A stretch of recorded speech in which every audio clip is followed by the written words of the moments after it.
Bonjour et bienvenue dans cette présentation de Sage Automatisation Comptable. L'objectif de celle-ci va être de vous montrer comment fonctionne l'outil. Nous allons voir comment importer une facture, comment la comptabiliser et l'envoyer pour validation. Et une fois la facture a parcouru tout le circuit de validation, nous allons voir comment envoyer l'écriture comptable à la comptabilité afin de vous montrer le lien qu'a le logiciel avec Sage Comptabilité. Parce que bien évidemment, la finalité du logiciel est bien de scanner les factures et les traiter, mais aussi de pouvoir comptabiliser ces factures directement dans Sage Comptabilité. Avant de commencer cette démonstration, il est important de savoir que Sage Automatisation Comptable permet d'exploiter les données des factures fournisseurs afin de les intégrer dans un processus de validation personnalisable, et cette intégration permet une automatisation de l'écriture en comptabilité et sa gestion via un bon à payer. Ce que je vous propose, c'est de passer maintenant à la présentation de Sage Automatisation Comptable. Je vais commencer par me connecter. Nous voilà ici dans Sage Automatisation Comptable. Comme vous le voyez, c'est une adresse web, donc c'est un logiciel qui est full SaaS. Ça veut dire que vous pouvez y accéder simplement en ouvrant un navigateur web. Ici, je suis connectée à l'écran d'accueil. Je suis connectée en tant qu'administrateur. Donc le rôle ici de l'admin, c'est bien évidemment d'administrer et de gérer le portail Sage Automatisation Comptable. On retrouve aussi d'autres profils qu'on peut gérer ou créer. Il y a le comptable qui sera en charge d'intégrer les factures dans l'outil, de les comptabiliser et de les transférer pour validation. Il y a aussi les valideurs qui seront en charge de valider les factures et de les transformer en bons à payer. Nous pouvons aussi créer d'autres profils, par exemple un profil de consultation qui donnera juste les droits pour consulter par exemple les factures traitées ou en cours de traitement. Pour cette démonstration, nous allons utiliser un circuit de validation simple avec un comptable, un valideur et bien évidemment un admin qui pourra superviser le traitement. Alors, pour traiter une facture dans Sage Automatisation Comptable, on commence par se connecter à un profil comptable. Dans se connecter en tant que, je vais prendre le comptable Jean. Et là, je suis connectée avec son profil. Une fois sur son profil, le comptable va commencer par se diriger vers l'onglet comptabilité ou tout simplement dans le dashboard, cliquez sur à comptabiliser ici. C'est dans cette bannière-là que le traitement de la facture commence. Dès qu'une facture est scannée, elle apparaît dans ce listing. Il est possible d'afficher cette liste par société ou par l'ensemble des sociétés. Là, on a choisi la société Bijoux. Ici, on retrouve la liste des documents qu'on a scannés, qu'on a déjà importés dans Sage Automatisation Comptable. Au niveau de chaque ligne, on a plusieurs actions possibles. Ce pictogramme-là, il nous permet de traiter la facture.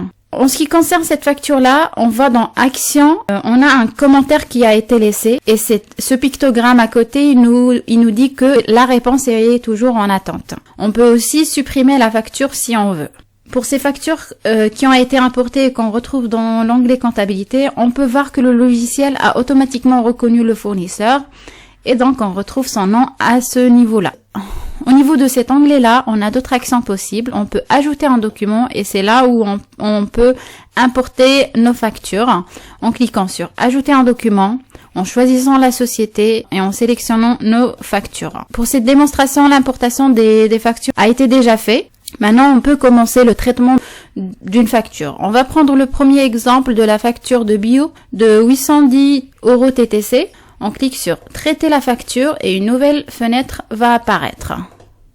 Dans la fenêtre du traitement de la facture, on retrouve dans la partie gauche le visuel de notre facture PDF qui a été scannée et à droite, on retrouve toutes les informations de la facture qui ont été reprises automatiquement et qu'il faut vérifier. On retrouve le compte tiers, le numéro de facture, la catégorie, l'agence, le journal, la référence, le type de facture, le mode de règlement, la date de facture et la date d'échéance, le libellé et le compte collectif fournisseur. Il est bon à savoir que le mode de règlement et le calcul automatique de la date d'échéance, ici, sont récupérés depuis la fiche fournisseur de la comptabilité. Et en ce qui concerne la date de la facture et la date d'échéance, ils sont repris sur la facture par l'OCR. C'est le lecteur automatique de documents qui se charge de la récupération et l'interprétation des éléments de la facture. La date d'échéance est bien récupérée par l'OCR, mais elle peut aussi être calculé à partir de la date de facture en fonction des conditions de règlement indiquées dans la fiche fournisseur. Ceci permet un contrôle du respect des conditions de règlement signées avec le fournisseur. Et en ce qui concerne le compte tiers, le numéro de facture et l'agence, c'est des informations qui ont été récupérées par apprentissage, parce que j'ai déjà traité une facture de ce fournisseur auparavant. Il faut savoir aussi qu'un contrôle de l'IBAN se fait de manière automatique entre la fiche tiers dans Sage et celui renseigné dans la facture importée. C'est la raison pour laquelle on retrouve le petit pictogramme à côté du nom du tiers, et celui-là nous indique que l'IBAN que l'outil a retrouvé au niveau de la facture, il est bien celui que on retrouve dans la fiche du fournisseur. Là, ce qu'il nous reste à faire, c'est de vérifier toutes les informations. Au niveau du numéro de facture, c'est bien le bon que le logiciel nous a repris automatiquement. Le journal est bien le journal achat. Le type, c'est facture. Le mode de règlement, on a un règlement par virement. La date de facture, c'est bien le 10/6/2020. La date d'échéance, c'est le 21. On peut aussi choisir parmi les dates que le logiciel a reconnues automatiquement et qu'on retrouve dans cette liste-là. C'est bien le 21/7/2020. Le libellé, on peut le modifier si on veut, et on retrouve aussi le compte collectif fournisseur qu'on retrouve dans sa fiche. Dans la partie Toto, on voit bien que l'outil a repris automatiquement le montant hors taxe, le montant taxe et le montant TTC. Et on a d'autres choix qu'on peut choisir dans la liste.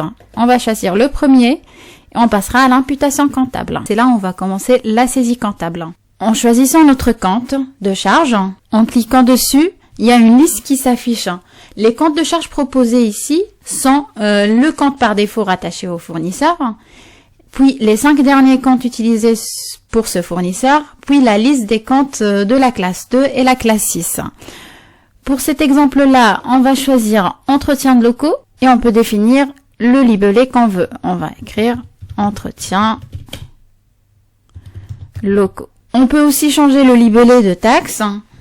Concernant le calcul du montant de la TVA, il se fait automatiquement en fonction du code de taxe rattaché au compte de charge.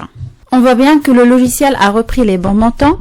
Donc là, ce qu'il nous reste à faire, c'est de cliquer sur valider. Une fois la saisie comptable a été effectuée, on va passer maintenant à la saisie analytique.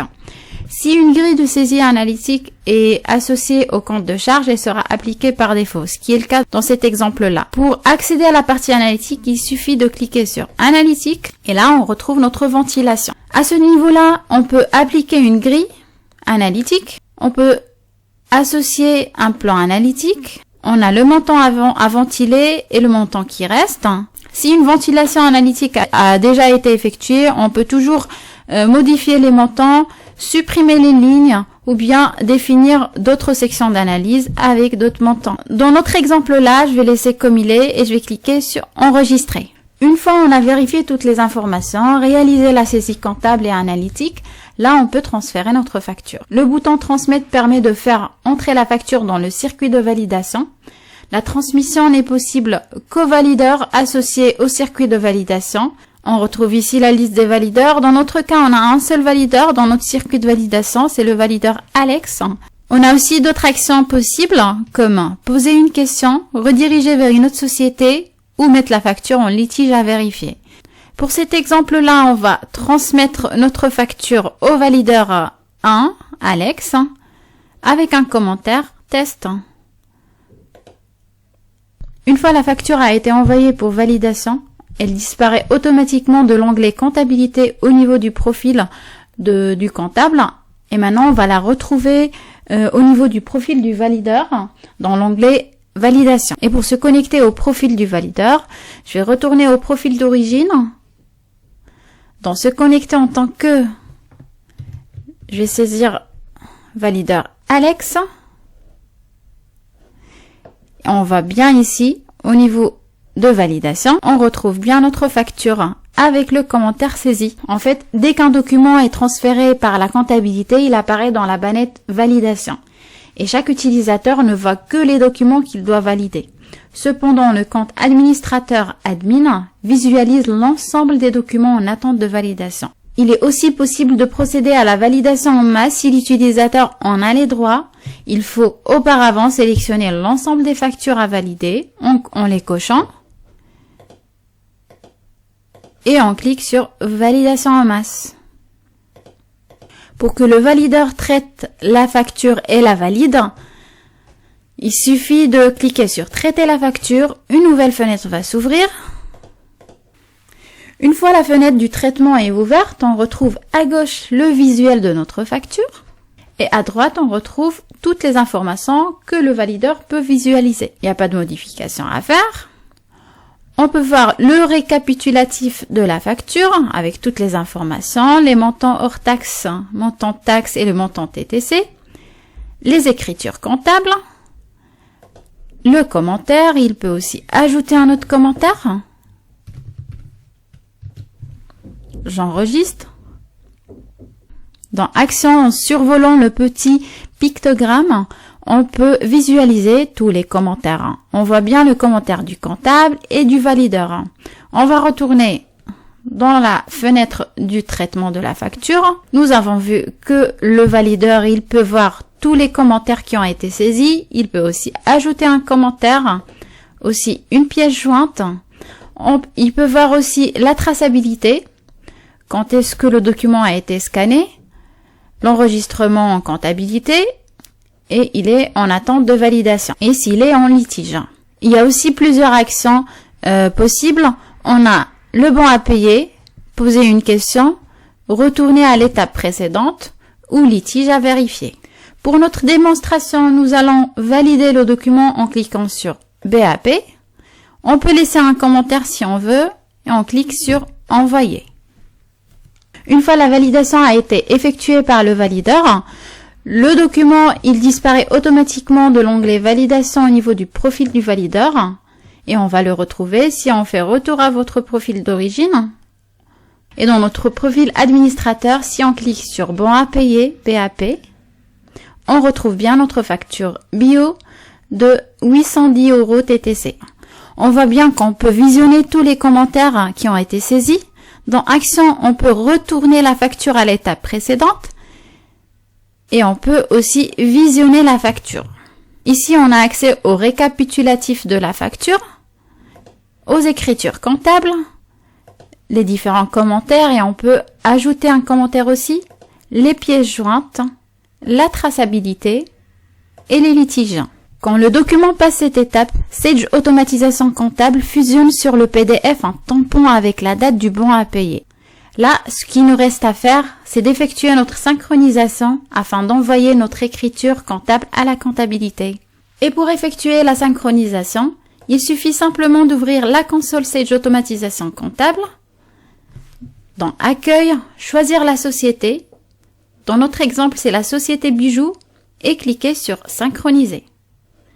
Et une fois la synchronisation est terminée au niveau de la console, nous pourrons ouvrir Sage Comptabilité afin de voir notre écriture. Dans Traitement, Journaux de saisie, je vais prendre les journaux ouverts. Ici, on retrouve bien notre facture du fournisseur bio avec un mode de règlement virement. Comme vous pouvez le voir au niveau des autres factures, il y a des factures avec un mode de règlement ATT BAP, attente de bon à payer. C'est des factures qui ont été comptabilisées dans Sage Automatisation Comptable, mais qui sont toujours en cours de validation. Et en cliquant sur Analytique, on retrouve bien notre ventilation analytique qu'on a effectuée lors de la saisie comptable dans Sage Automatisation Comptable.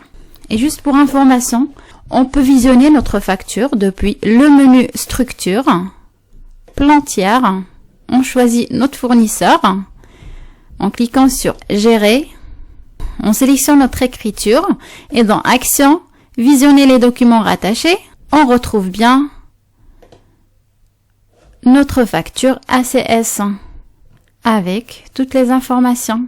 Donc pour résumer, dans cette présentation, nous avons pu voir comment on traite une facture dans Sage Automatisation Comptable. Nous avons vu toutes les étapes par lesquelles une facture passe, depuis son intégration dans l'outil jusqu'à l'envoi de l'écriture comptable à la comptabilité. Nous avons vu aussi que le traitement ne prend pas beaucoup de temps, c'est facile et rapide à faire. L'outil est très efficace et permet de faciliter la saisie comptable, le traitement de la facture et surtout, il nous permet d'envoyer automatiquement les écritures comptables à la comptabilité et nous fait gagner beaucoup de temps. J'ai fini la présentation d'aujourd'hui. Je vous remercie pour votre attention et je vous dis à une prochaine vidéo. Merci.